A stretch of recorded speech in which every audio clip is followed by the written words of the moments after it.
नमस्कार दोस्तों, लिखावट के इस ऑनलाइन कार्यक्रम में आज हम लीलाधर मंडलोई की आत्मकथा जब से आँख खुली है जब से आँख खुली है की समीक्षा करेंगे और समीक्षा करेंगे हमारे समय के मशहूर कथाकार हीरालाल नागर जी। मैं ये बताना चाहता हूँ कि मंडलोई जी की किताब हाल ही में प्रकाशित हुई है।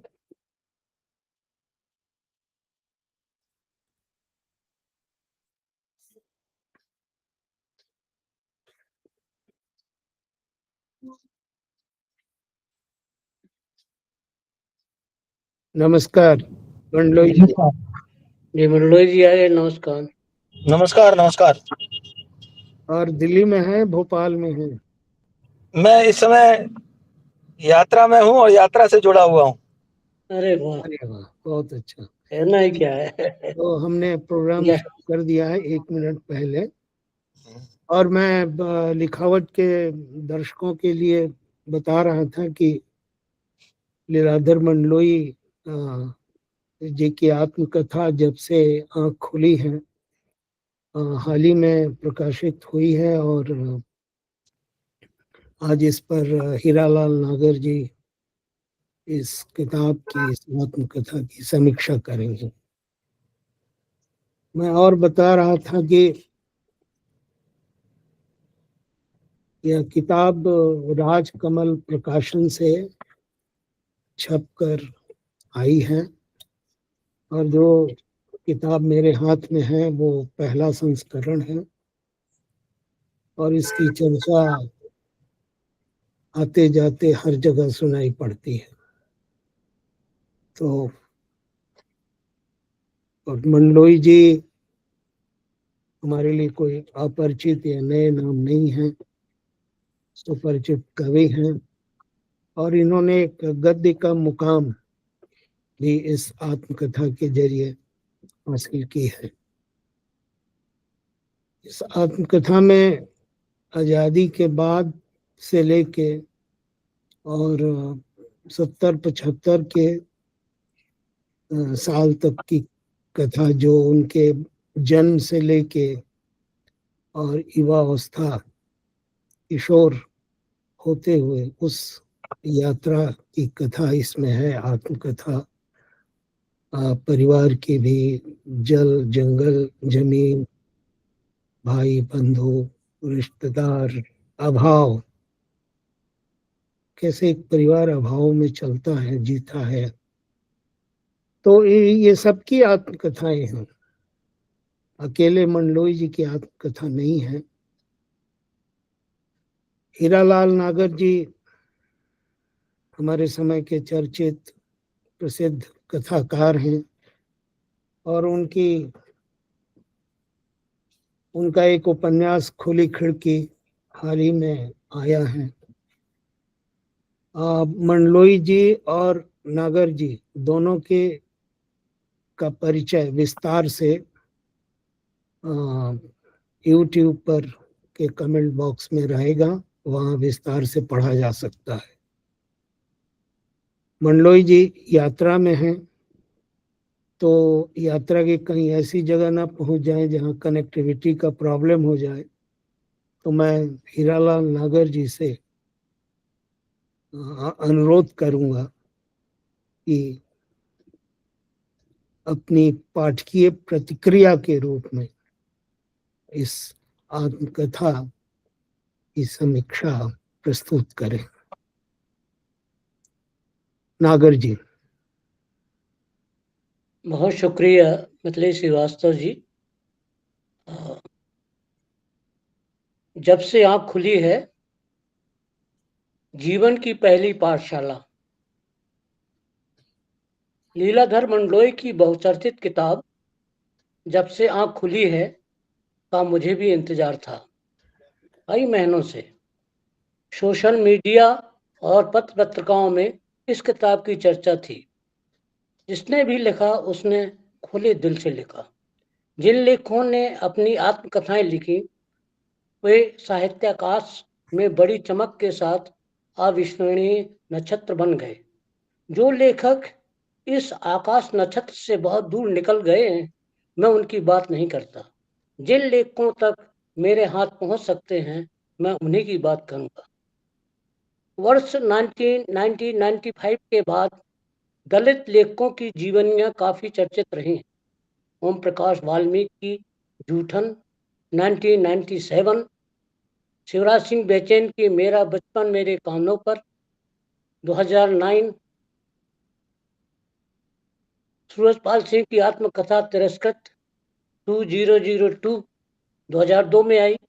मोहनदास नेमसराय अपने अपने पिंजरे 2 खंडों में, माता प्रसाद की आत्मकथा झोपड़ी से राजभवन 2012 में, और तुलसी राम ने अपनी आत्मकथा मुर्दहिया 2010 तथा मणिकर्णिका 2014 के रूप में लिखी। वे हिंदी के पुरुष दलित हैं जिन्होंने आत्मकथाएं लिखी।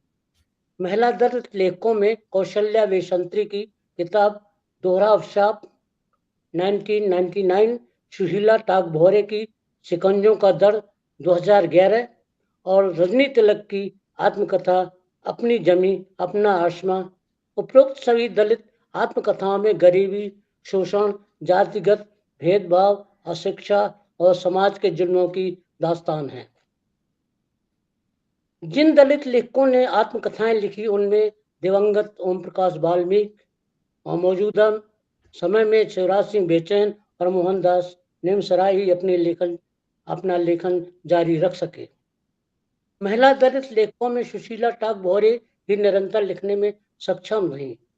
मेरी अपनी समझ के अनुसार जब तक किसी देश, किसी समाज, किसी जात समुदाय को किसी लेखक, महापुरुष, जननायक की आत्मकथा की जरूरत महसूस न हो, आत्मकथा नहीं लिखनी चाहिए। महात्मा गांधी ने अपनी आत्मकथा तभी लिखी जब उनका जीवन देश, समाज और एक खास वर्ग के लिए महत्वपूर्ण हो उठा था। बाबा अंबेडकर ने आरंभ में ही इतना महत्वपूर्ण काम कर डाला ताकि वह दलित वर्ग के लिए ही नहीं, हर शोषित और पीड़ित व्यक्ति के लिए अनुकरणीय व्यक्तित्व बन गए थे। महात्मा फुले और सावित्रीबाई फुले को अपनी आत्मकथा लिखने की जरूरत ही नहीं पड़ी, क्योंकि उनकी जीवनी लोगों ने खुद लिखी। लेखकों ने उनके भावों और विचारों को घर घर तक पहुंचाने के लिए लिखी। फिर भी आत्मकथा लिखने वाले को इसका इल्म होना जरूरी है कि वह यह जाने कि उसके लिखे का इस समाज पर, उसके अपने परिवार पर क्या प्रभाव पड़ेगा। लेकिन यह भी सच है कि कोई भी बड़ा व्यक्ति या अवशक्त व्यक्ति आत्मकथा इसलिए नहीं लिखता कि उसके लिखे का क्या होगा। वह लिखता है या लिखती है सिर्फ इसलिए कि लोग जाने कि समाज ने, इस जाति और वर्ग के लोगों ने उस पर क्या क्या अत्याचार किए, उन्हें अपना जीवन पाने के लिए कितना संघर्ष करना पड़ा। निश्चित कुछ लोग तो इन आत्मकथाओं से प्रेरित और शिक्षित होते हैं, उनमें सतत संघर्ष करने की क्षमता आती है। आत्मकथा लोगों को जागरूक बनाती है, अंधविश्वास, झूठ, फरेब और समाज विरोधी गतिविधि के विरुद्ध एक नैतिक साहस जन्म लेता है। उसकी पूरी कार्रवाई मनुष्य के विरुद्ध होने वाली सामाजिक तथा राजनीतिक गतिविधियों के खिलाफ खड़ी होने को तत्पर हो जाती है। इस हिसाब से महापुरुषों की जीवनियां विशेष रूप से प्रेरक तथा मार्गदर्शक बनने में सक्षम होती हैं। महात्मा गांधी की आत्मकथा इसका सम्यक उदाहरण है। हिंदी साहित्य में हरवंशराय बच्चन की आत्मकथा क्या भूलूं क्या याद करूं और नीड का निर्माण फिर बेचैन शर्मा गुर की अपनी खबर, मैत्री पुष्पा की कस्तूरी कुंडल बसे। मुझे यकीन है कि हरवंश राय बच्चन की आत्मकथा कुछ ही लोगों ने पढ़ी होगी। इस दृष्टि से सबसे प्रेरक आत्मकथा मैत्री पुष्पा की कस्तूरी कुंडल बसे लगती है, जिसे साहित्य के विद्यार्थियों ने पढ़ा, विशेषकर साहित्य की महिला अध्येताओं ने। संयोग से लीलाधर मंडलोई की आत्मकथा जब से आंख खुली है, हिंदी के सभी वर्ग के पाठकों के बीच बढ़ी जा रही है, क्योंकि यह जुल्म, जरूरत, छुआछूत, जात पात, सामाजिक बहिष्कार की आत्मकथा नहीं है। लीलाधर मंडलोई की यह पुस्तक उनके बचपन से लेकर जवानी तक के जीवन संघर्ष में आने वाले अभाव की कथा है। गरीबी से ज्यादा भूख से पीड़ित परिवार के संघर्ष और उसके जुझारूपन की कथा है। जब से नींद खुली है, लेखक लीलाधर मंडलोई ने इस पुस्तक की भूमिका में टुक इधर भी देखो में लिखते हैं, इसे आत्मकथात्मक उपन्यास के शिल्प में लिख सकता था, लेकिन मुझे लगा मैं जाने पर अनजाने अपने बचपन से बेईमानी कर जाऊंगा। कहने का आशय यह है कि आत्मकथा लिखते वक्त बेईमानी हो सकती थी, लेकिन स्मृतियों के आख्यान में यह बेईमानी संभव नहीं। अतः जब से आंख खुली है लीलाधर मंडलोई के आत्मकथा नहीं, स्मृतियों का आख्यान है। उन्होंने इसके कुछ संकेत छोड़े हैं। लय और ताल की गतमयता को बरकरार करने वाली टटकार की तरह, जे इसे बेसुरा नहीं होने देती। लीलाधर मंडलोई की इस किताब को अपनी स्मृतियों का आख्यान कह सकते हैं, जिसमें कई कला रूप अभिशासित प्रतिभाषित हैं। चित्रकला, भवन कला, नृत्य कला और इन कलाओं के सौंदर्य छवि को देख सकते हैं। लीलाधर मंडलोई ने इस पुस्तक में अपने जीवन संघर्ष के सौंदर्य को उजागर किया है। गरीबी, बेबसी, अभाव तो है, लेकिन उसका जिक्र बहुत कम है। यह स्मृत आख्यान में पीर घनेरी बस्ती की छोटी तकलीफों का जिक्र तो है, लेकिन हाहाकार और रुदन नहीं है। जंगल हैं, पहाड़ हैं और खदानें हैं, लेकिन उनको नापता भांपता और उससे लड़ता हुआ आदमी का विश्वास भी है। थोड़ी सी निराशा है, लेकिन अपने कार्य के प्रति उल्लास भी है। थोड़ी सी उमंग भी है, जिसके कारण जीवन के प्रति थोड़ी सी आग और थोड़ा सा अनुराग बना हुआ है। पूरी किताब में 65 एपिसोड हैं। हर एपिसोड अपने चरित्र और विषय वस्तु में स्वतंत्र है। हर एपिसोड के शुरुआत में कविता की चंद पंक्तियां हैं। ये पंक्तियां एपिसोड की भूमिका की तरह हैं या टैग लाइन की तरह, जो लेखक को नियंत्रित रखती हैं लिखने और सोच विचार के लिए। एक खदान पहाड़ में है, जिसकी अंधेरी कोख से कोयला निकाला जा रहा है। कोयला निकालने के लिए मजदूर हैं, काम की तलाश में भूख से बेजार मजदूर। यह भूख ही आदमी को खदानों के पेटे में भार की तरह झोंकती है। यहाँ आदमी का संघर्ष भूख के खिलाफ है, गरीबी के विरुद्ध है। इस गरीबी से जूझते इंसान की तकलीफें हैं सघन स्मृतियों की तरह। ये स्मृतियां ही उन्हें परेशान करती हैं, जिससे लेखक मुक्त होना चाहता है, ताकि वह दूसरी तरफ जा सके, सोच सके। इस किताब की शुरुआत की ही माँ के सानिध्य से होती है। जैसा कि उसकी जीजी ने बताया कि वह माँ के बगैर नहीं रह पाता था, रोता बहुत था। बच्चे की नींद के लिए माँ ने लोरी पद ईजाद किया। माँ के कंठ से फूटी यही पहली कविता थी, जो आत्मीय धुन पर सवार मेरे भीतर बस गई। इसे सुनते ही जैसे हल्की बयार बह उठती। पृष्ठ 15।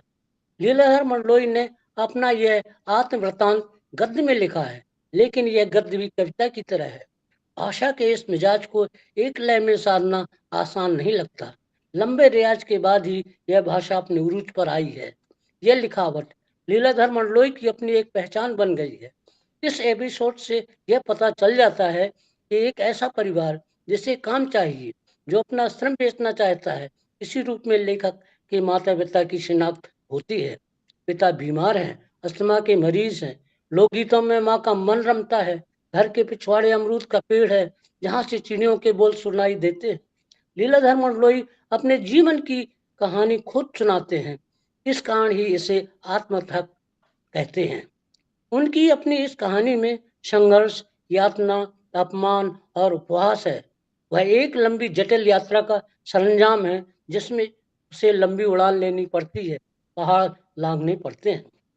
जब से आंख खुली है, वो पढ़ते हुए इस सुखद एहसास से मन भर जाता है कि लेखक के पास जीवानुभवों का विशाल भंडार है। बल्कि यह कहना ज्यादा ठीक लगता है कि एक खदान है, जिससे वह अपने अनुभवों की खोज करते हैं, उसे तराशते हैं और पाठकों को सौंप देते हैं। हर एपिसोड एक अनुभव खंड है जीवन का, जो सुखबगाता हुआ सा सुबह की रोशनी के साथ उठता है और उठता चला आता है, जब तक कि वह हीरे की तरह चमकने नहीं लगता। जिसकी चमक में घर दिखाई देता है। यही हमारा पहला घर था, अम्मा दादा ने अपने हाथों से बनाया था। मिट्टी का यह घर कच्चा था। कहानी धीरे धीरे खुलती है, पूरा परिदृश्य खुलता है। एक गरीब परिवार भूख की रोटी के सुनहले ख्वाब से कैसे कैसे गुजरता है। माँ कहती है हाँ। बच्चे माँ से पूछते हैं, आज चंदा मामा पुए देगा ना? माँ कहती है हाँ बेटा, जरूर, पहले उन्हें देगा जो ज्यादा भूखे होंगे। सोते समय हम कटोरी हाथ साथ में रख के सोते, लेकिन माँ हमारे खाने के लिए कुछ ना कुछ इंतजाम कर लेती। कुछ ना कुछ सही छुहारी अर्थात गेहूं को उबाल के नमक के साथ खाने के लिए, या फिर जुग्गू के घर से चिट्ठी माँ ले आती। छुहारी साबुत गेहूं को उबाल लो और उसमें नमक मिलाकर खा लो। है ना ये एक नई जानकारी। इस एपिसोड में यह भी पता चल जाता है कि लेखक की बड़ी बहन जीजी विधवा है, जिसके कारण माँ पर जीजी का अतिरिक्त बोझ आ जाता है। यह सिर्फ माँ के दुखों की कथा न थी, इसके साथ एक जवान बहन की पीड़ाओं की भी कथा थी। 3 छोटे बच्चों के साथ ससुराल छोड़ने की महागाथा थी। पृष्ठ 24। इस पुस्तक में लेखक ने सिनेमाटोग्राफी का सुंदर उपयोग किया है। उन्हें फिल्म बनाना आता है। वृत्तचित्र कैसे बनाए जाते हैं इसकी जादूगरी से वह वाकिफ हैं। वे विवरणों को फिल्म दृश्य में बदल देते हैं, इसलिए उनका कहा वह सब दृश्य में दिखाई देने लगता है। अपनी झुपड़िया को जिसमें उनका पूरा परिवार रहता है उसका दृश्य देखें। टीन के कहे जाने वाले दरवाजे की सीध में बीचों बीच चूल्हा था, सजा धजा खाना बनाने और बन जाने के बाद नियम से चूही मिट्टी से पोता हुआ। बस बीच वाले हिस्से पर तेज आग के आघातों से दरारें पड़ गई थी। फिर भी वह जीवन से भरा हुआ था। दरारों के आसपास रंग आग सा खिला हुआ था। बस उसी हिस्से में कुछ खरोंच थी, मानो यह बस बताती थी कि वह कभी कभी उदास भी हुआ होगा। 27। लेखक मंडलोई की भाषा में कलात्मकता है, उसे नए अर्थों में समझा जा सकता है। माँ कुछ मामलों में बेहद स्वार्थी थी, जैसे वह वाक्य देखें, जैसे कि छाले कष्ट चुभन दुख अपने पास ही रखती थी। 29। लेकिन यह देखकर खुशी होती है कि अपने ही शब्दों और अर्थों के बीच इस जीवन का लिखैया खुद को असंतृप्त नहीं कर पाता। घर की पुरानी बेकार पड़ी हुई चीजों का रहस्य यहाँ धीरे धीरे उजागर होता है और कहानी आगे बढ़ जाती है। विस्थापन की पीड़ा जिसे वही जानता है जो विस्थापित हुआ है। वर्ष 1947 में हिंदुस्तान और पाकिस्तान के बंटवारे के बाद जो सिख और हिंदू परिवार विस्थापित हुए, उसकी पीड़ा से वह आज कराह उठता है। लेकिन गरीबी बेरोजगारी के कारण विस्थापित होने वाले परिवार जो गांव से शहर और कस्बे पहुंचते हैं, उनकी हालत हमेशा बदतर ही रहे। अपने देश, अपने समाज और अपने ही घर से दर बदर होने वाले घरों के दुख को कोई समझे न समझे, लेकिन उन परिवारों के बच्चों ने अवश्य समझा। विस्थापन से बड़ा दुख और कहीं नहीं। दर बदर होने की कई करुण कथाएं हैं। पृष्ठ 32। लेकिन विस्थापन से पीड़ित परिवारों का शख्स अपनी जिम्मेदारी खुद उठाता है। एक बालक की निगाह एक एक चीज पर है, एक एक गद्दी पर है। गोबर उठाना, तगाड़ी में भरना, पिछवाड़े पटकना। तगाड़ी में गोबर के अलावा मिट्टी थी, मूत्र से बेतरह भीगी थी। जाने कब तक सफाई होती रही। भट्टी सुलगाने का काम मजले के हिस्से था। पृष्ठ वही। इस एपिसोड में जीवन का पहला पाठ नजर आता है। ये हमारे आत्मविश्वास और कुछ कर गुजरने के साहस की शुरुआत थी। इसके पीछे माँ बाप के संघर्ष ने ही चेतना का निर्माण किया। पृष्ठ 35। लेखक के पास जीवन के अनुभवों का समृद्ध संसार है। 7-8 साल की अवस्था और सीखने की खुली बारादरी, जहाँ उसके साथ सुंदर जवान औरतें हैं। उनके एक से एक बढ़कर किरदार। रैया दादा के चरित्र को भूला नहीं है, इनके इस्पात खदान में ब्लास्ट के काम में लाए जाने वाले गुटकों का ठेका है।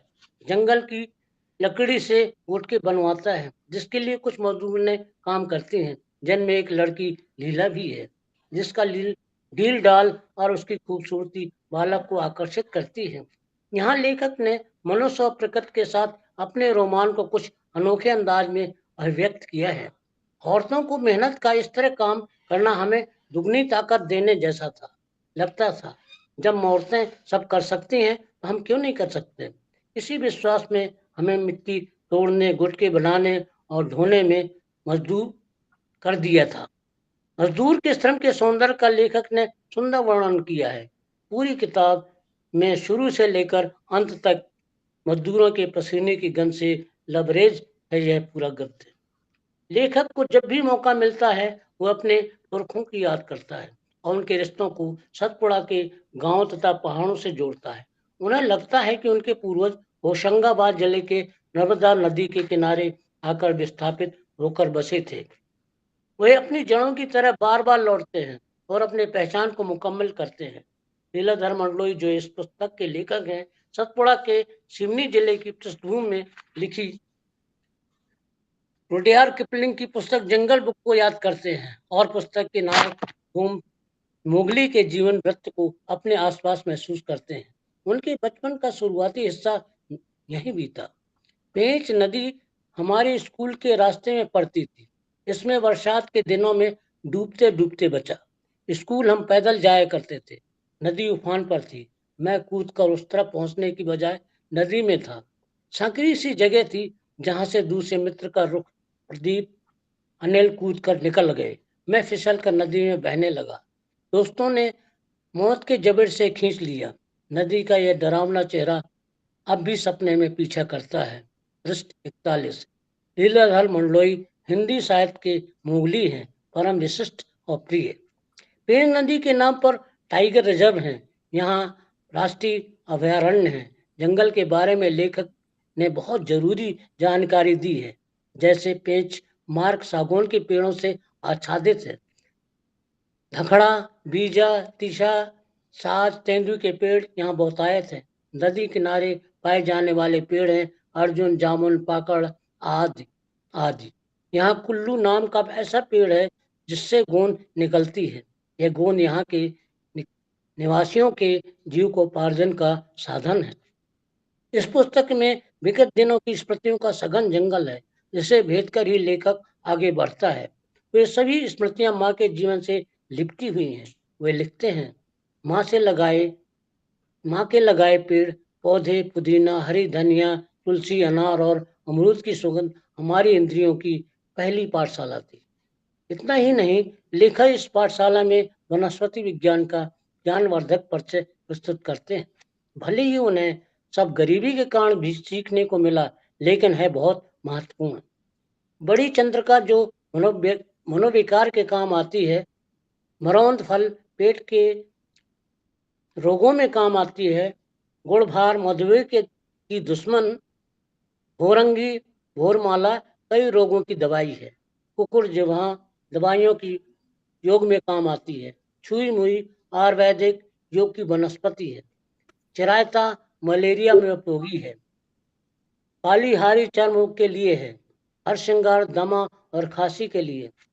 अपराजिता कुष्ठ रोग में, खांसी और मूत्र रोग के लिए। पिता का दमा लकवा इन्हीं वनस्पतियों के प्रयोग से ठीक हुआ। औषधियों का खजाना है जंगल, ये सभी स्वीकार करते हैं। गांव की भेद की जगत जंगल की वनस्पतियों के सहारे ही चलती है। लीलाधर मंडलोई ने अपनी यह जीवनी केवल लिखने के लिए नहीं लिखी है। इसका खास प्रयोजन है, कुछ मंतव्य है।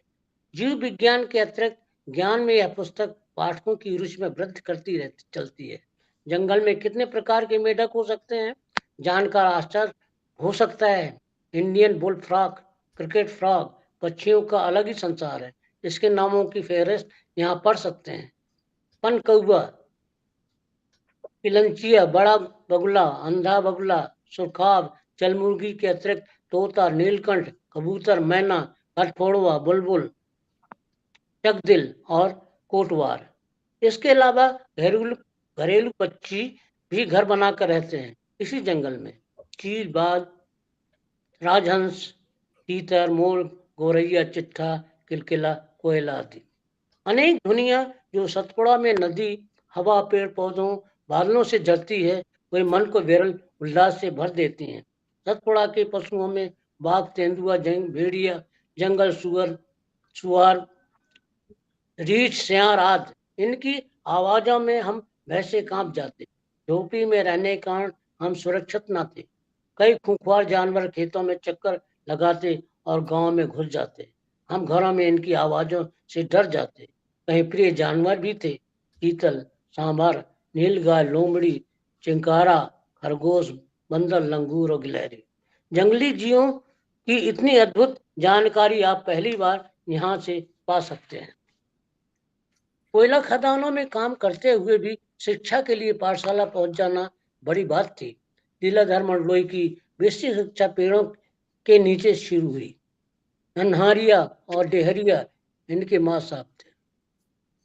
बहुत भी मंडलोई जी की स्मृतियों में बुरी तरह छाया हुआ है। वे यहाँ से भी नहीं निकल पाते। यहाँ उनके अभावों का संसार शुरू होता है। हमारे पास स्कूल ड्रेस न थी, न बस्ता, न किताबें, कापी, बस एक आदत स्लेट पट्टी थी। आत्मग्लानि, शर्म, फिक्रे, आज रोज रोज का चेहरा, माँ का चेहरा घूम जाता। पिता सामने खड़े होते और थेगड़े लगे पैंट कमीज के भीतर भी विश्वास पा लेते। मैं शाम को घर से निकल जाता था। वहाँ शाम की भूख का निःशुल्क इंतजाम हुआ करता था। मैं जंगल में निकलता था जैसे दुनिया में अमर घर चल एक गलत पाठ का। ये अपने टाट पट्टी से दूर जमीन पर बैठकर जान लिया था। जंगल के बारे में कवि लीलाधर मंडलोई के जीवन की नाट्यशाला में क्या स्थान है, आप खुद देखें। जंगल एक खुला पंखा है, खुली रंगशाला है, जहाँ कल कोई ना कोई सच्चा ड्रामा चलता है और उसके हम सफर ही हो जाते हैं। सतपुड़ा अभी खत्म नहीं हुआ है। उसकी रंग दृष्टि नवाचारों के साथ हाँ मामूल है।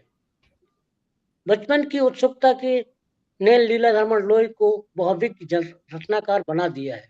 उन्होंने जो अपने जीवन के बारे में लिखा वह एक प्रकार का ज्ञान कोश है।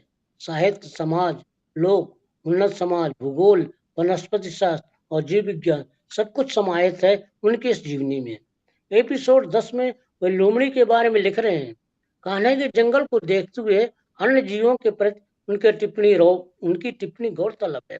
बचपन की कथाओं से हम सुनते हैं कि लोमड़ी बहुत चालाक जानवर है, सारे जानवरों के बीच शातिर, लेकिन मनुष्यों में किसके बराबर शातिर हम जान न सके। दो चीजें मंडलोई जी के अंदर कूट कूट कर भरी हुई हैं, एक तो मानवीय संवेदना और दूसरी चीज किसी के बारे में जानने की घोर जिज्ञासा। इसलिए वे जीव जगत के छोटे और नन्हे जीवों के प्रति भी उनका हृदय द्रवित हो उठता है। जब से आंख खुली है में अव्यक्त का जबरदस्त आकर्षण है, लेकिन एक एपिसोड दूसरे से कोई तारतम्य नहीं रखता। एपिसोड 11 में मंडलोई जी आम के बारे में सरसरी तौर पर जानकारी देने लगते हैं और फिर जंगल के पेड़ पौधों को लेकर भी लिखने लगते हैं, जो औषधि गुणों से भरपूर है। अगर आपको आम की किस्मों के बारे में कोई जानकारी नहीं है तो यहाँ यह जानकारी आसानी से मिल जाती है।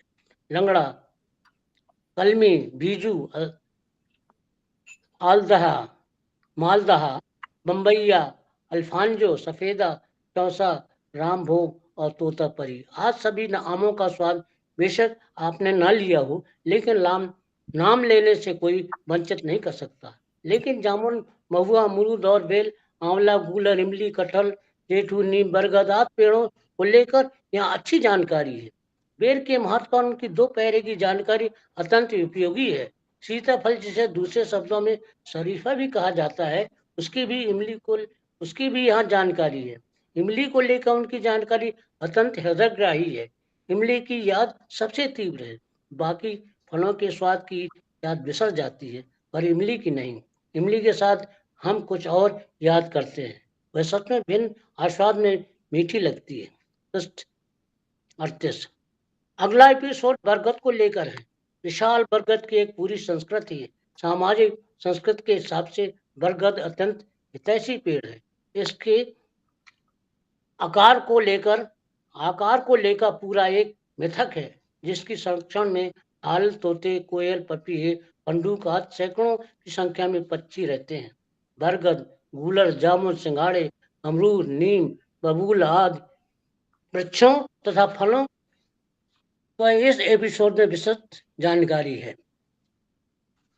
इसलिए मैं कहता हूं कि जब से आंख खुली है केवल जीवन व्रत नहीं, जीवन की बेसिक पाठशाला है। जब से आंख खुली है, लेखक की लीलाधर मंडलोई का बचपन अभावग्रस्त जरूर रहा, लेकिन इस अभाव ने उन्हें स्वावलंबी बनाया। कुछ नए खेल भी इन्होंने इजाद किए। बाबुओं के बच्चों के पास फुटबॉल थी, इसलिए उन्होंने कपड़े की गेंद बनाई। रंगीन पतंगे नहीं थी, तो इनमें हाथ से पतंग बनाने का इल्म हासिल किया और अपने जीवन के एक्सपर्ट खिलाड़ी बन गए। यह सही है कि लीलाधर मंडलोई का जीवन अभावग्रस्त रहा है, वे इससे पीड़ित भी रहे, मगर उन्होंने अपने अर्जित समझ से इस अभाव के एक बड़े संघर्ष में तब्दील कर दिया। जैसे कभी बस्ता नहीं, कभी किताब का अभाव, बस्ते की जगह झोला, किताब की जगह किसी के छिपे हुए नोट्स, किसी की रिटायर्ड कर दी गई कलम में नई निब, और ये आपकी दोस्त। कभी स्कूल के ड्रेस के नाम पर एक अदर ड्रेस फट जाए तो थिगड़े लगा के उसी से काम लेने की मजबूरी। इसके बावजूद कक्षा 8वीं में अव्वल, 82.5% मार्क्स। इतनी समस्याओं के बीच गांव से 5-6 मील दूर पैदल आना जाना और घर के हालात पिताजी की दिमागी रूप से परेशान करने के लिए काफी है। लीलाधर मंडलोई अपने घर के सपने की बार बार शिनाख्त करते हैं और आश्वस्त करना चाहते हैं। महुए के पेड़ की उत्तर दिशा में जो अकेली झोपड़ी थी वह हमारा घर था। महुए का पेड़ एक रूपक है, बल्कि एक आधार, जिसे लैंडलाइन कह सकते हैं। महुआ का पेड़ जो बचपन से भीतर धसा हुआ है और अकेला खड़ा हुआ है। इस महुए के इर्द गिर्द परिवार है और परिवार के लोग हैं। यही लोग व्यवहार में मछली मछली हैं, माँ है, मोड़ा, मंडलोई जी, और यहाँ ये सब कहा गया है। मैं झूठ नहीं कह रहा हूँ, माँ साहब कह रहे थे कि जो बड़ो आदमी बने वो ऐसे आगे ऐसे है आगे बढ़ावो चाहिए। माँ ने सिर्फ इतना कहा, जाने मोरे दूध की लाज रख ले। यह लीलाधर मंडलोई को लेकर भविष्यवाणी थी, जो सच साबित हुई। यहाँ पूत के पांव पालने में और होनहार बिरवान के हो चीखने कहावतें चरितार्थ होने लगती हैं। इसलिए लीलाधर मंडलोई ने अपने जीवन निर्माण में माँ की भूमिका को सर्वोपरि माना है। वही माँ की याद करते हैं और उसके प्रेम में भाव विवल हो जाते हैं। 16वां एपिसोड माँ की प्रशस्ति और उनकी स्तुति गान में ही लिखा गया है। जब उनकी माँ खदान में मजदूरी करके घर पहुंचती थी, भूखे बच्चे उनका इंतजार कर रहे होते। पसीने की गंध से तत्पथ माँ को देखते ही बच्चे पुलक उठते। वे माँ के देह से उठती पसीने की गंध से वाकिफ थे। जबकि 17वें एपिसोड में लेखक को जिस स्त्री प्रेम की अनुभूति हुई थी वह उनकी पहली दोस्त थी, पहली कामगार लड़ाकू साथी रज्जो। उनकी हम उम्र थी, लड़कों के कपड़े पहनती थी। उसका पिता पागल था, शायद ही उसे नाजायज तरीके से नौकरी से निकाल दिया गया था। माँ घरों में बर्तन भाड़े मारने का काम करती थी। रज्जो को भी अमीर घरों का काम करना पड़ा। रज्जो बिल्कुल भिन्न प्रकृति और चरित्र की लड़की है, जो चक्की से दूसरे घरों का आटा पिसवाने का काम करती है। जब भी वह आटा पिसवाने निकलती है, अपने साथी को लेकर जरूर बुला लेती है। रज्जो कभी पीपा या डिब्बा से यह करना सुखद लगता है कि जब वो आंख खुली को किसी के राग द्वेष और ईर्ष्या से अनप्रेरित कथा को छुआ भी नहीं जा सका। लेकिन एपिसोड 15 में गांव के सवर्ण समाज का जिक्र आया है, जबकि यह जीवन स्मृत कथा है। इसमें पूरा समाज सामने है, उनसे जूझना बिल्कुल सामने न हो, लेकिन छिपकर या चुप रहकर प्रतिरोध दर्ज करना हर संवेदन व्यक्ति का काम होता है। पहली बार अलगाव की विभाजन की अपने को अलग रखकर देखने की प्रवृत्ति यहाँ पहली बार नजर आई। वह हमारी लड़ाई वे हमारी पढ़ाई लिखाई सख्त नापसंद करते थे, इसे केवल अपनी मिल्कियत मानते थे। तरह तरह के हथकंडे अपनाते, वे हमारी हत्या कर देना चाहते थे। पृष्ठ 72। बचपन से यह आभास हो चुका था बालक मंडलोई के दिमाग को कि उनके सामने कुछ लोग हैं जो उनका अच्छा पहनना ओढ़ना पसंद नहीं करते, उनकी पढ़ाई लिखाई से नफरत करते हैं। कुछ लोग अपने घर, गांव और चौपाल में आने नहीं देना चाहते। दरअसल यही उनके दुश्मन हैं। ऐसे ही लोग उनकी राय के रोड़े हैं। यही लोग उनसे घृणा करते हैं और पीठ पर छुरा घोंपते हैं। मुहावरे की तर्ज पर नहीं बल्कि यथार्थ से उनकी पीठ में छुरा घोंपा गया। रज्जू के बारे में लोई लिखते हैं, पिसवाने ले जा रही चने गेहूं जो भी जिन्स होता है उसे खाने लगते हैं। ऐसा करने के लिए वह अपने साथी से भी कहती है, लगता था जैसे वह बहुत भूखी है। भूख उसके घर नाचा करती थी। वह चोरी करने भी प्रवीण थी। चक्की से आटा पिसवाने के बाद जब वह लौटने को होती, वह कच्चा आटा पिसान फाँकने लगती। उसका मुंह जगह जगह आटे से भर जाता।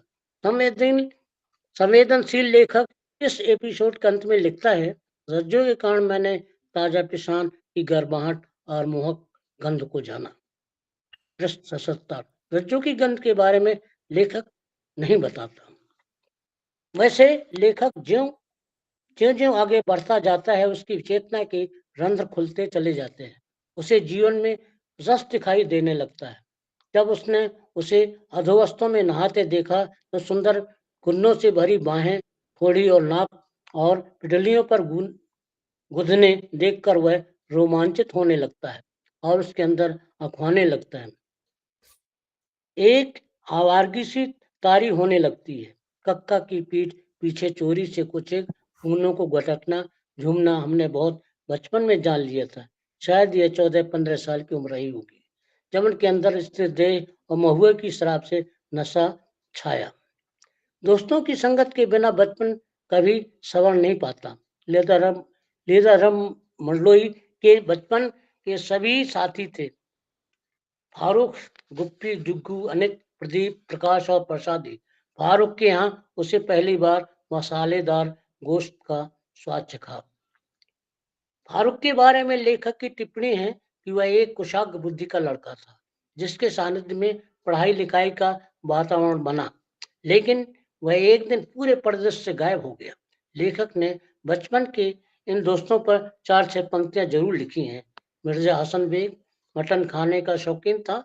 वह मटन पकाता और खाने वालों में प्रकाश साथ जरूर देता। जुग्गू ने उन्हें जीव जंतुओं के करीब ले गया। बंदर, हिरण, खरगोश, नीलकंठ, अन्य चिड़ियों को लेकर जो एक तरफा प्रेम पैदा हुआ, वह जोगिया के कारण ही, जिसके कारण दूध का धंधा भी किया इन लोगों ने। वह गुप्पी को याद करता है और उसके ढोल के कारण। उसका पिता ढोल को इस तरह बजाता है कि पशु सुनकर ठिठक कर खड़े हो जाते हैं। ये ऐसा अध्याय है जो काफी अटपटा और संदेहास्पद है। लीला धर्मंडलोई का लेखक यह कहने में जरा भी संकोच नहीं करता कि उसके घर में हिंदू देवी देवताओं की तस्वीरें नहीं थी।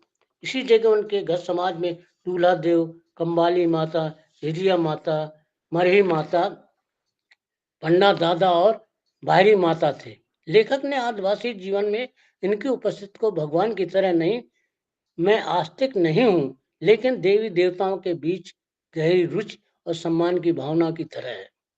पुस्तक के अध्याय दर अध्याय के बाद यह स्पष्ट हो जाता है कि लेखक दिनों दिन यथार्थवादी और सत्यवादी होता चला जाता है। सामाजिक जीवन के गहरे घाव जो दिखाई नहीं देते थे, वे हरे होने लगते हैं। लेखक ने एपिसोड 22 में अपनी माँ के डील डॉल का पहली बार उल्लेख किया है। वे लिखते हैं, माँ नाटी थी, कोई 4 फुट, उनमें बला की शक्ति थी, श्यामली और सुंदर। गांव के लोग काम में उनकी फुर्ती को देखकर उन्हें हिरनिया कहते। घर का काम पलों में निपटाती, फिर पिता के साथ काम की तलाश में निकल जाती। घर छोड़ते वक्त पंडा दादा के सामने सिर नवाती और विनती करती, बाबा बच्चों को छोड़े जा रही हूँ। हम दिन भर माँ का इंतजार करते, माँ दिन भर हमारे इंतजार में रहती। बच्चे जब बड़े होने लगते हैं, माता पिता की जिम्मेदारी बढ़ जाती है। उनका पढ़ाने लिखाने की चिंता से लेकर उनका खान पान और स्वास्थ्य की चिंता प्रमुख रूप से परेशान करती है। अगर घर में लड़कियां हो तो जिम्मेदारी और भी बढ़ जाती है। उनकी जीजी भी थी, यानी बड़ी बहन। रविवार आता है तो घर पर जो भी सदस्य होते उनका काम बढ़ जाता है। घर की साफ सफाई, जब दूसरी लड़कियां टिप्पू खेलती, जीजी घर में काम करती। मंडलोई ने अपने इस आत्मकथा में गरीबी शब्द का प्रयोग बहुत कम किया है। गरीबी को वे किसी के सामने दिखाना या जाहिर नहीं करना चाहते थे, लेकिन जिंदगी में उसको महसूस करते थे। उसमें दो हाथ करने उससे दो हाथ करने की सोचते थे। उसके खिलाफ लड़ने को कमर कस लेते थे। इसलिए उनकी इस पुस्तक में दैन्य भाव का प्रवेश नहीं हो पाया। यहाँ हौसला, उम्मीद और जिजीविषा है। यही इस जीवनी का हासिल भी है। जहाँ दुख हो, तकलीफ हो, अभाव हो, पीड़ा का विस्तार हो, अगर उस बस्ती को लेखक पीर घनेरी कहता है, इसमें कोई आश्चर्य की बात नहीं। इस बस्ती में कुछ लोग बिना काम के रहते थे। इन्हें काम मिलता ही नहीं था। बेरोजगारी की वे कराल समस्या में बाई खड़ी थी। फिर भी इस बस्ती में स्कूल जाने वालों की संख्या कम नहीं थी। जिनके पास काम नहीं होता था, वे कोई ना कोई काम ढूंढ लेते थे। एक बांस कि जैसे दो कनस्तर अगल बगल बांध कर पानी के अभाव की पूर्ति करना। पानी वाले स्वर्ण कुमार ये लोग पानी की आपूर्ति करते। लड़कियां सीला बीनने निकल जाती, जंगली भाजी और रेठू तोड़ कर लाती।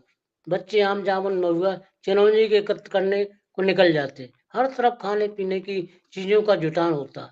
जब कहीं शाम को खाने को मिलता। भूख के खिलाफ लड़ाई यहाँ संगठित रूप से चलती थी। हर एपिसोड अपनी अलग ही अहमियत रखता है। गरीब बस्तियों में हालांकि एक ही समस्या होती है, रोटी पानी की समस्या, लेकिन वे नकारा नहीं थे। पर कुछ नाजायज तरीके, कुछ ऐसी चीजें प्रवेश पा लेती थी कि जो समाज के लिए सिरदर्द बन जाती। जैसे शराब। एपिसोड 24 में लीलाधर मंडलोई बस्ती में छाए इस कुचक्र का वर्णन पूरी आत्मीयता से करते हैं। वे कहते हैं, देशी शराब का ठेका यहाँ से 8 किलोमीटर भारी पानी में था। शराब यहाँ से मंगानी पड़ती। इसके लिए हम जैसे बच्चों की सेवाएं लेते। कोई और काम न होने पर हम उनकी खटारा साइकिल उठाते और 1-1.5 घंटे में कम से कम 2 बोतलें पैंट में पेट की तरफ छुपा कर ले आते। हमें मजदूरी में प्रति एक अठन्नी मिलती और दुकान से नाश्ता। पृष्ठ 103। बस्ती में जीवटता थी और परिस्थितियों से लड़ने का पराक्रम। यह पूरे परिदृश्य पर लीलाधर मंडलोई की यह टिप्पणी गौरतलब है। वे पढ़े लिखे न थे। उनका शुमार निम्न वर्ग में बना रहा। सभी विस्थापित थे और 2 रोटी के आश्रय बंधे चले आए थे। खाई और खंदक जैसे जीवन के बाद उसके भीतर निर्मल जल था और उजास का भरोसा। वे लड़ रहे थे, हंसते खेलते, अलमस्त बदमस्त। उन्हें सिद्ध करना था कि पीर घनेरी बस्ती में उनका होना भर नहीं, जीवन की तरफ उठता कदम था जो सूर्योदय था। पृष्ठ 104। लीलाधर मंडलोई की दूर की सोचते हैं। जब कभी वह छिंदवाड़ा पहुंचते हैं तो कहते हैं अपने घर पहुंच गए, जबकि वहां उनके घर जैसा कुछ भी नहीं है। यह पोस्टमैन की छेपक कथा है। गांव में आज की चिट्ठी लेकर पोस्टमैन पहुंचता है। चिट्ठी लिखने वालों पर यह बड़ा ही दिलचस्प पोस्ट है। पृष्ठ 107। किसी भी बच्चे का जीवन माता पिता के चरित्रक व्यवहार से ही निर्मित होता है या दिशा पाता है। एपिसोड 26 कुछ नई जानकारियों से लैस है। पिता के बारे में बेटे का यह ख्याल कि पिता जंगल से विशेष राग रखते थे। ये घूमने निकलते और अपने यार दोस्तों के बगीचों से हरी सब्जी ले आते और जंगल के पेड़ पौधों से नाना प्रकार की जानकारी समेट लाते। मित्रों के बाग बगीचों से सब्जी याद खाने लाने में काफी जुझारू और चालाक थे। चटोरे स्वभाव के पिता बाजार से जो चीजें खरीद न पाते थे, खासकर मसाले, मिल जाए तो क्या हर्ज है, इतना स्वाभिमान के साथ सहज था। और उस वक्त जो कि जब तक मित्र से पहचान ना ले, माँ की कई बातें याद आती हैं। वे हमेशा आम के दिनों में जब आंधी चलती तो हमें कई कच्चे आम बटोरने भेज देते हैं। हम झोले में देसी कच्चे आम लिए लौटते, उनका तुरंत उपयोग चटनी में करती और उबाल कर गुड़ के साथ पना बनाती, जो हमारे स्वाद में अमूल रंग भरती। माता पिता पालक थे इसलिए याद आते हों ऐसा मानना सच नहीं। उनके उपाय, जुगत और संघर्ष किए तरकीबें आदि स्मृति में हैं कि फाका बस्ती में उन्होंने स्वाद गंध की ऐसी दुनिया सृजी जिसमें इंद्रिय जागृत बनी रही और लड़ने की ताकत के साथ सोच समझ का मादा बना और चढ़ा। लीलाधर मंडलोई ने बचपन के जीवन की खास चीजें हमेशा याद रखी। वे कोई ना कोई नई जानकारी जोड़ते हैं। जैसे एपिसोड 27 में हींग के बारे में बड़ी जानकारी जोड़ते हैं। पठानी हींग शुद्ध होती थी, यह उनका मानक था। पठानी हींग को हड्डा हींग के नाम से पुकारा जाता। हड्डा हींग यानी शुद्ध हींग। यही एक मसला था जिसके लिए पिता ने कर्ज लिया, लेकिन सुगंध की गुलामी ही इसका कारण न था। अभाव में कर्ज लिया तो हींग ही चली आई। बहाना पठान की सलाह है कि हींग पिता के दमे के लिए अचूक दवाई है, और बस गई अपने महक के साथ। पिता को आराम हींग से ही लगा तो कहना मुश्किल, लेकिन उनके इस भ्रम ने हींग का उन्हें दास बना दिया। कर्ज को लेकर माँ के मार्फत एक टिप्पणी है लीलाधर मंडलोई की। बेटा, इस कर्ज के बारे में सोचो जो धरती का है, आसमान का है, जल और जंगल का है, चांद और सूरज का है और हवा का है। ये जितनी बुद्धिमत्तापूर्ण टिप्पणी है, यह उनके वयस्क होने की निशानी थी।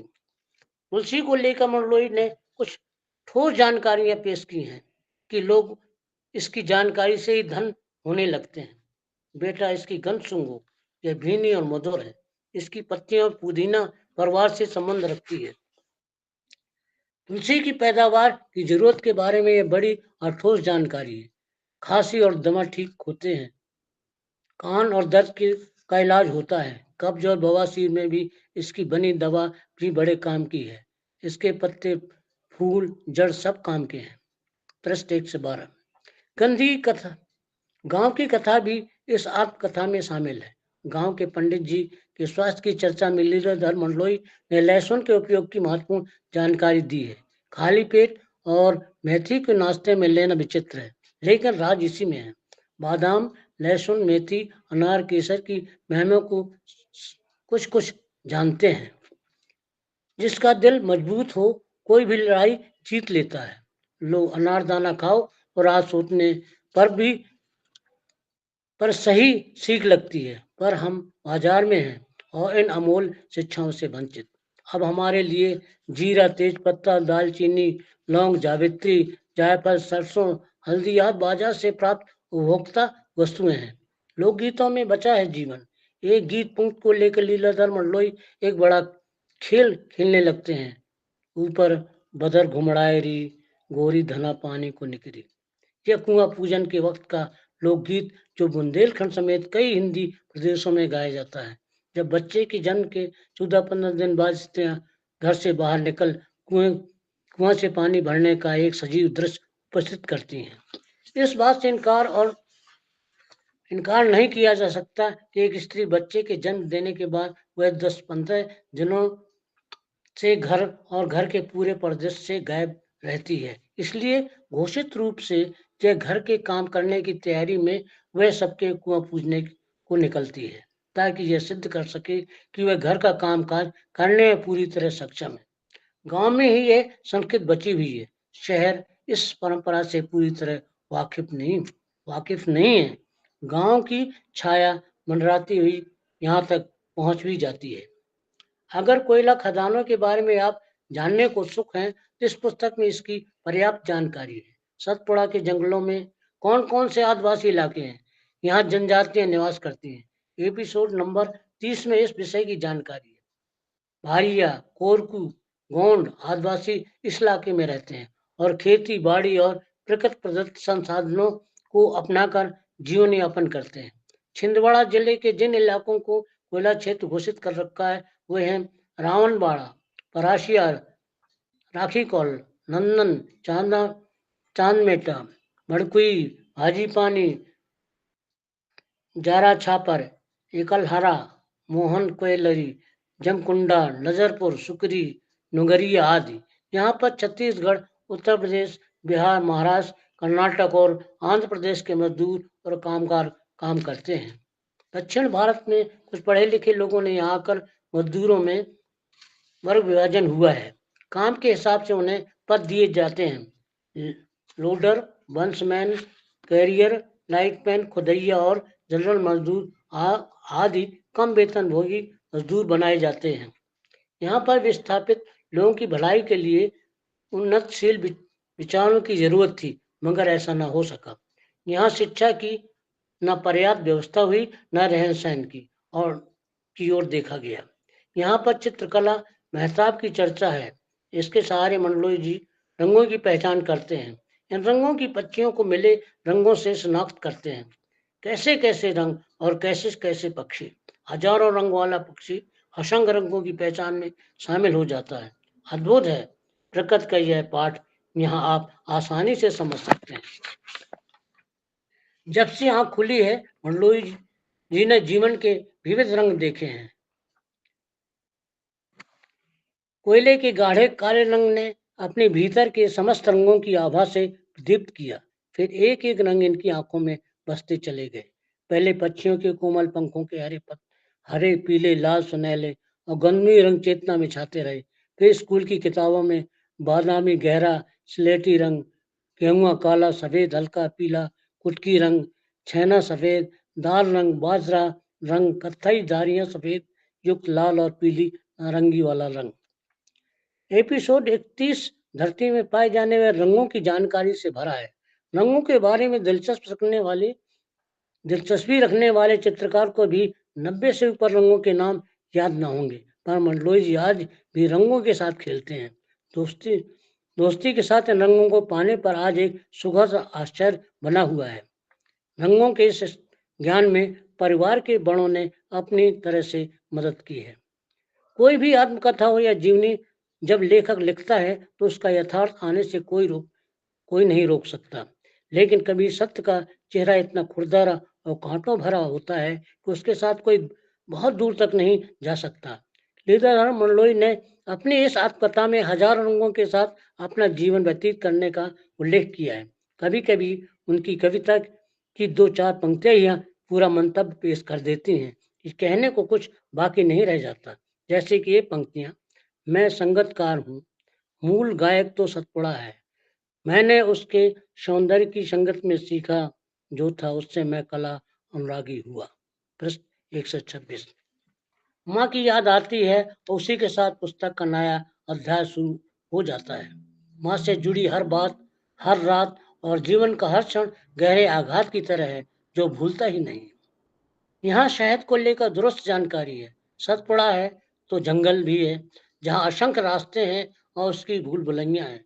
शहद कैसे बनती है और कौन बनाता है, इसकी पुख्ता जानकारी है इन पृष्ठों पर। जंगल की शहद का छत्ता तोड़ने वाले आज किसी विधि से असली शहद एकत्रित करते हैं और फिर बेचते हैं। ये बड़ी ही दिलचस्प कहानी है। शहद और मधुमक्खी के बाद सारस पक्षी के प्रेम की कहानी है। सारस पक्षी के बारे में मंडलोई जी लिखते हैं, प्रेम का शगुन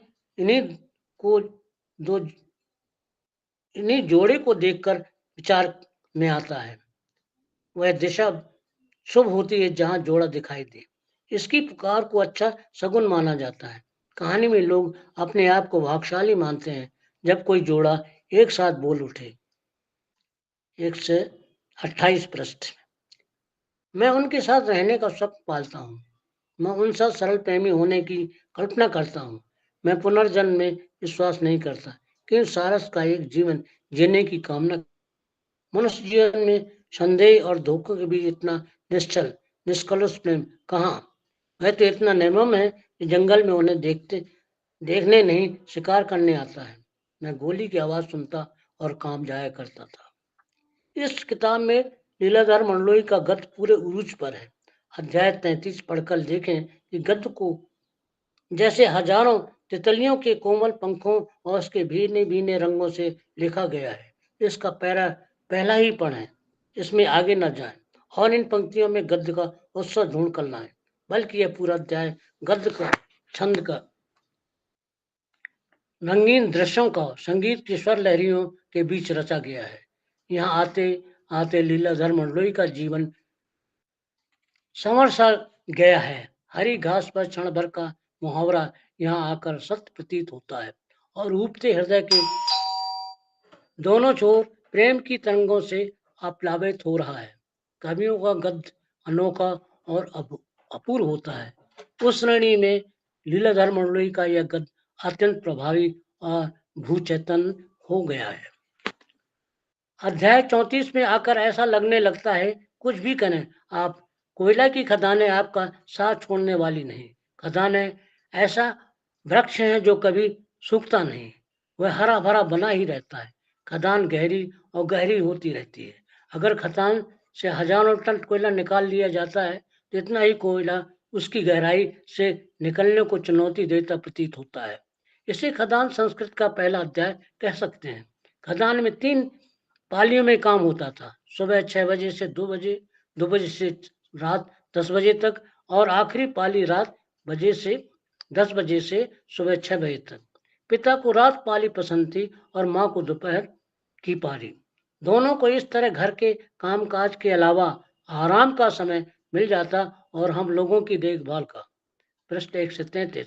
अंधेरे को भेदने के लिए रोशनी की जिस कंदील का उपयोग किया जाता है उसे टेमा कहते हैं। जैसे ही टेमा थामे बढ़ के नीचे से रास्ते से वो आगे बढ़ता, हम देखती उसका सिर गायब और वह कंधों तक देख रहा था कि टेमों का उजाला वहां तक पहुंचता। टेमे की पहुंच में कुदाल पर रोशनी का कोई टुकड़ा चमकता और डूब जाता। ठीक ऐसे ही पहले बातचीत की आवाजें साफ होती, फिर अस्पष्ट होने लगती। इस तरह आदमी को हम कटते हुए देखते। खदान की भयावहता में मनुष्य का अस्तित्व बौना लगता है। मनुष्य के आगे यह खाई कितनी बड़ी और अंधेरों की परतों में लिपटी हुई हो, यह मनुष्य के श्रम और विश्वास के आगे हार जाती है। लीलाधर मंडलोई रंगकर्मी भी हैं। वे अपने भीतर थमे हुए किरदारों को बाहर लाते हैं।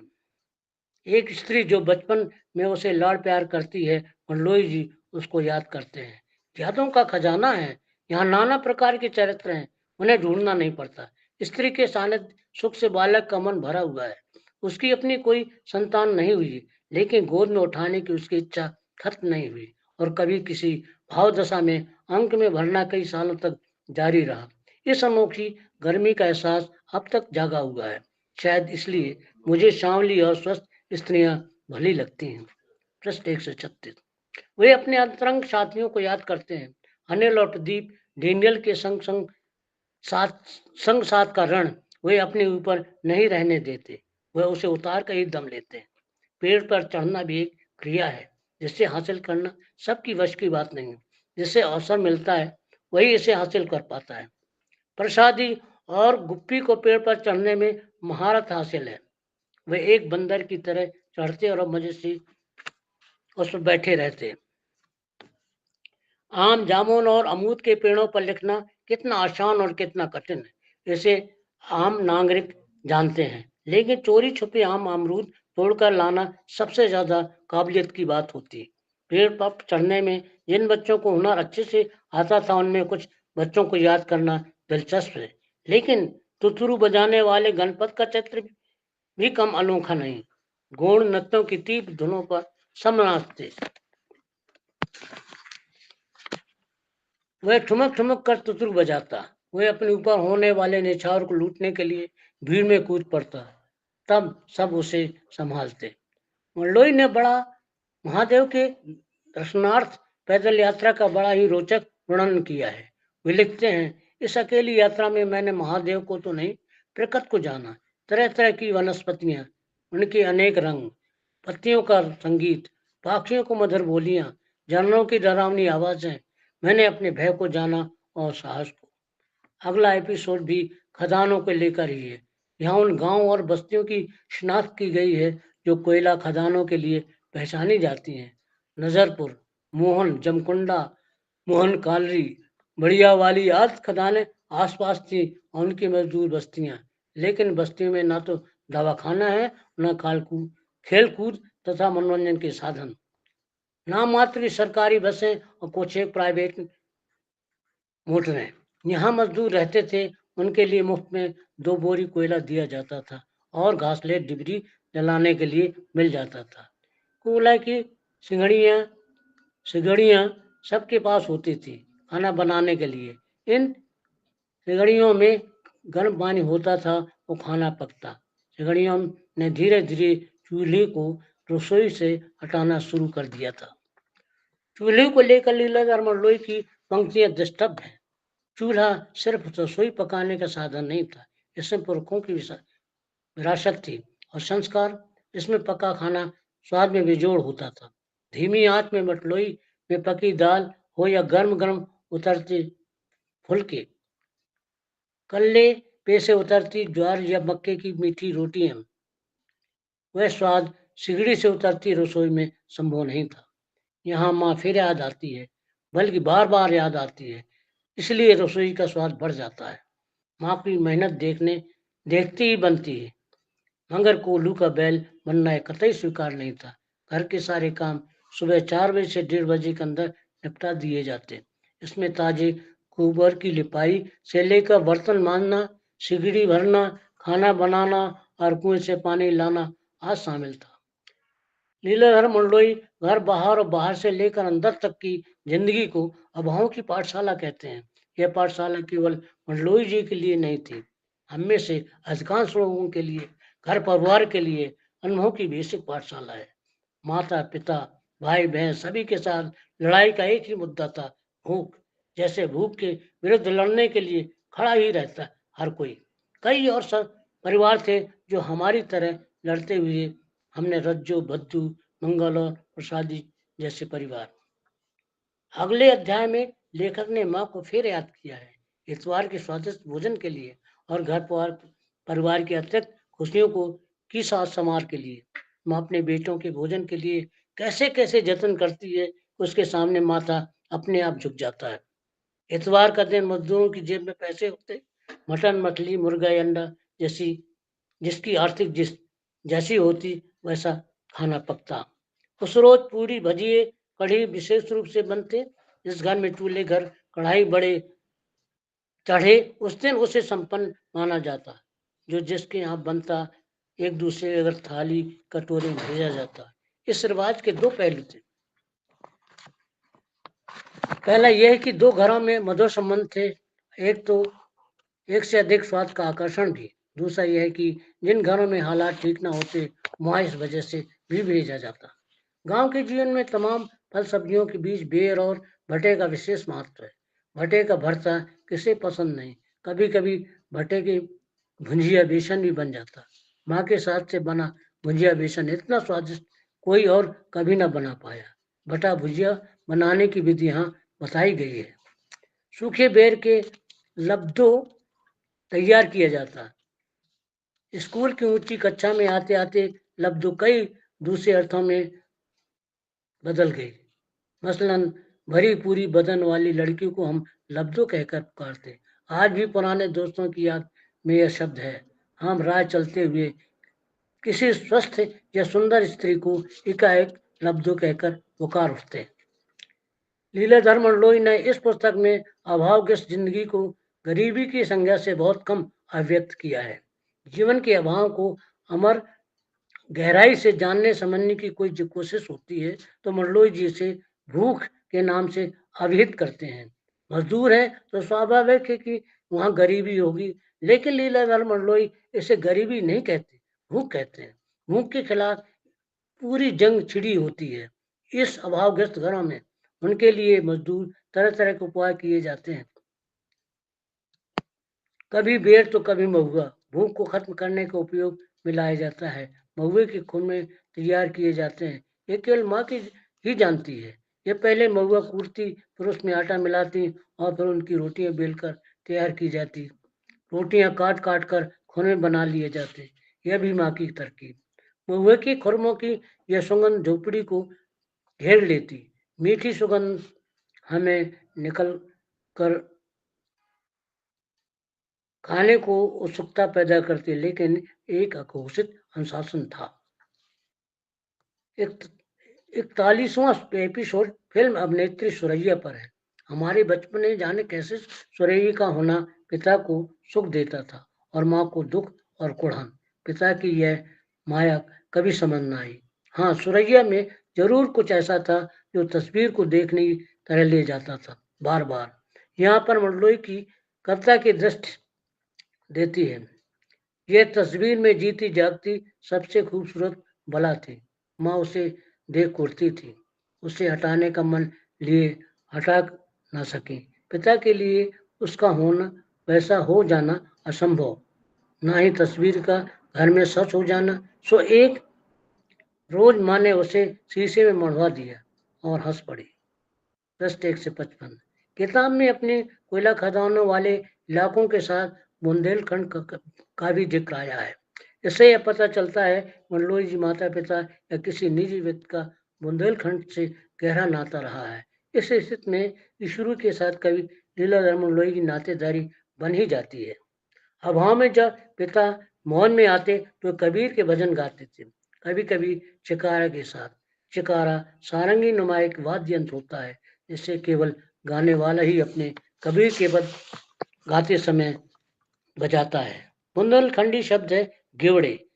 इस शब्द का अर्थ उस स्थान से लगाया जाता है जिस गांव की स्त्रियां नृत्य क्रिया से निवृत्त होने के लिए जाती थी। ईश्वरी बुंदेलखंड के लोक कवि थे जिन्होंने अपनी कविता में गेवड़े शब्द का उपयोग किया है। मंडलोई जी इस तथ्य को या अर्थ को इन शब्दों में उपयोग करते हैं। जबकि जब कभी कोई युवा अथवा वनस्पति अधेड़ स्त्री किसी के प्रेम में पड़ के भागती थी तो घर से निकलने का अंतिम बहाना दिशा मैदान के लिए लोटा लेकर जाना ही होता था। मोहार में गिवड़े का इलाका दो भागों में बटा हुआ था, बाईं तरफ औरतों का और दाईं तरफ मर्दों का। कम उम्र के बच्चे औरतों के साथ जाया करते थे। गिवड़े से लौटते हुए कुएं पर लोटा मारने और हाथ पैर धोने का नियम था। लीलाधर मंडलोई ने इस पुस्तक में कुछ नए शब्दों का इस्तेमाल किया है, या कह सकते हैं कि नए नए शब्दों को ईजाद करने का काम किया है। 43 अध्याय में दो शब्दों का प्रयोग आता है, स्वापी और सपर्णा। स्वापी शब्द एकदम नया जैसा लग रहा है मगर यह अपभ्रंश में इस्तेमाल होता आ रहा है। कंधे पर डालने का रिवाज सा है, इसका सयाने लोगों के बीच कि स्वापी लेकर चलते हैं। इसे लोग गमछा भी कहते हैं, गर्मियों के सिर कान में बांधने के लिए। यह लू के खिलाफ कवच हो जाती है। खदान के भीतर गर्मी में पसीना पोंछने, पंखा झलने का, वस्त्र थक जाने से बिछा के लेट जाने का सहारा। सर्दियों में कान ढक जाते और पिता सर्दी जुकाम को स्वापी से टपटते रहते। पृष्ठ 159। दूसरा शब्द सपड़ना है। माँ काम पे जाने से पहले और लौटने पर अपने सपड़ने में नियम से जाती थी। दोनों ही वक्त हल्का उजाला होता था, सुबह का उगता सूरज और शाम का ढलता सूरज। सपन्ना के बिंबों में हमारी मजदूर बस्ती की मौलिक असहाय गरीबी का सस्ता। एक अध्याय ऐसा भी आता है जिसमें एक चरित्र ऐसा भी आता है जो जीते जी अपनी तेरहवीं करता है।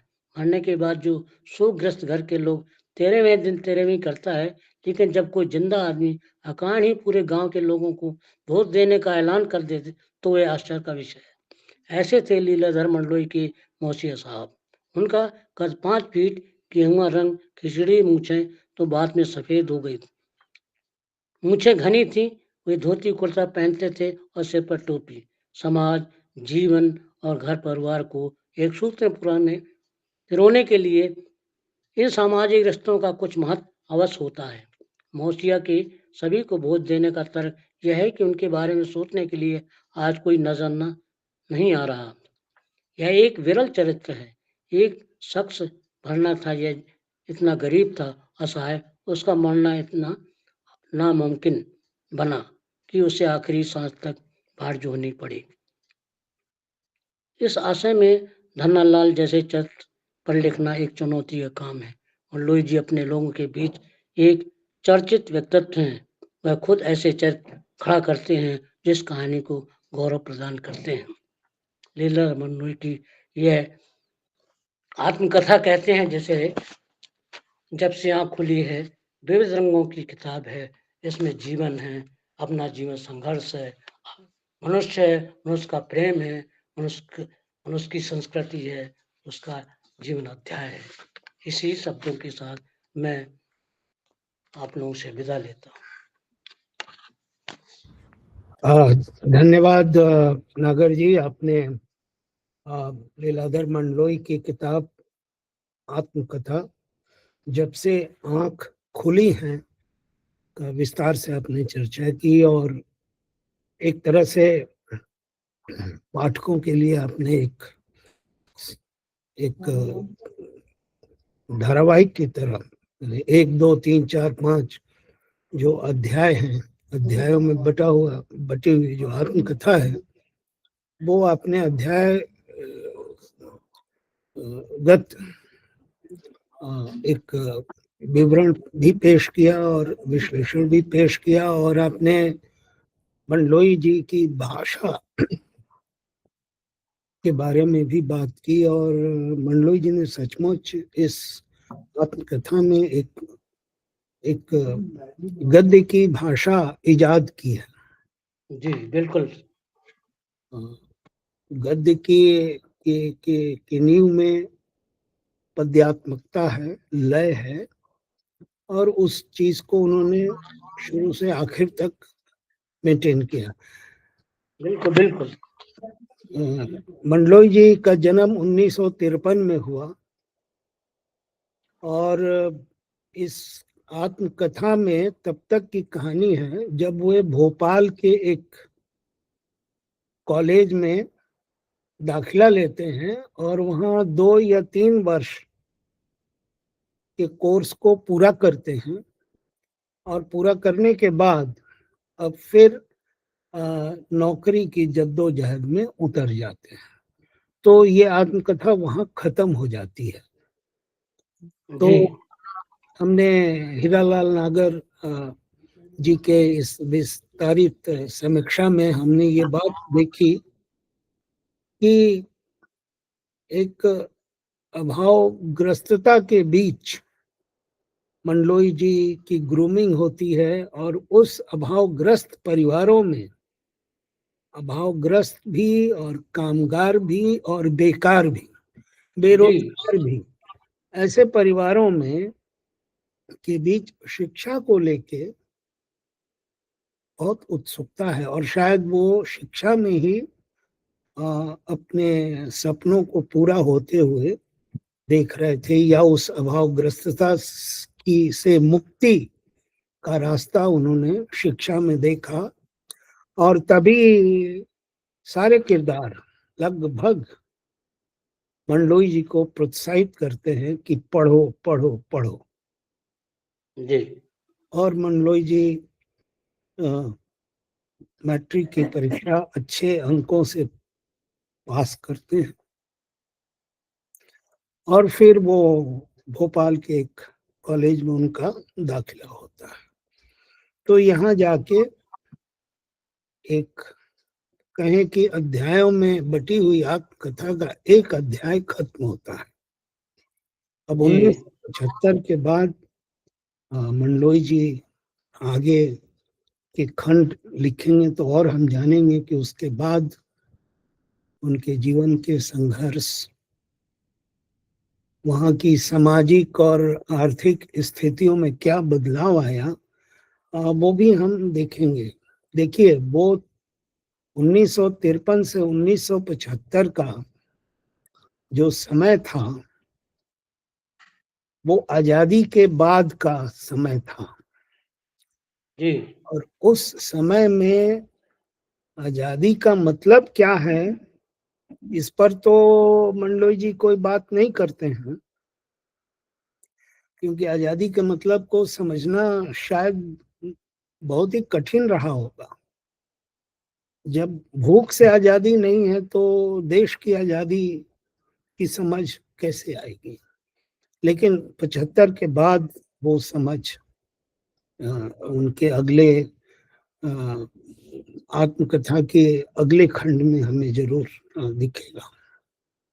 वो एक समय था जब वो सिर्फ वही इलाका संकटग्रस्त, भूखग्रस्त, अभावग्रस्त नहीं था, बल्कि हम सबके जीवन में वो कालखंड अभावग्रस्तता का ही रहा है।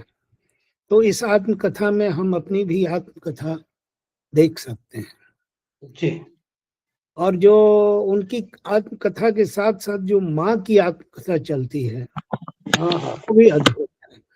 बिल्कुल बिल्कुल, बहुत अद्भुत। तो आपने हीरालाल नागर जी को सुना और मुझे उम्मीद है कि आप लोग लीलाधर मंडलोई की आत्मकथा जब से आंख खुली हैं, वो दोनों आंखों की बात करते हैं, जब से आंख खुली हैं को आप लोग पढ़ेंगे और अपनी प्रतिक्रिया भी हमें बताएंगे। फिर हम लोग मिलते हैं अगले प्रोग्राम में। तब तक के लिए मैं आप सबका आभार, हीरालाल नागर जी का आभार, और उन्होंने बहुत ही विस्तार से अध्ययन किया और विस्तार से लिखा। धन्यवाद। बीच में मंडलोई जी भी जुड़ गए थे, वो कहीं की यात्रा कर रहे थे लेकिन गाड़ी रोक कर और शामिल हुए और फिर शायद अपनी यात्रा को शुरू कर दिया। जी तो वो फिर यूट्यूब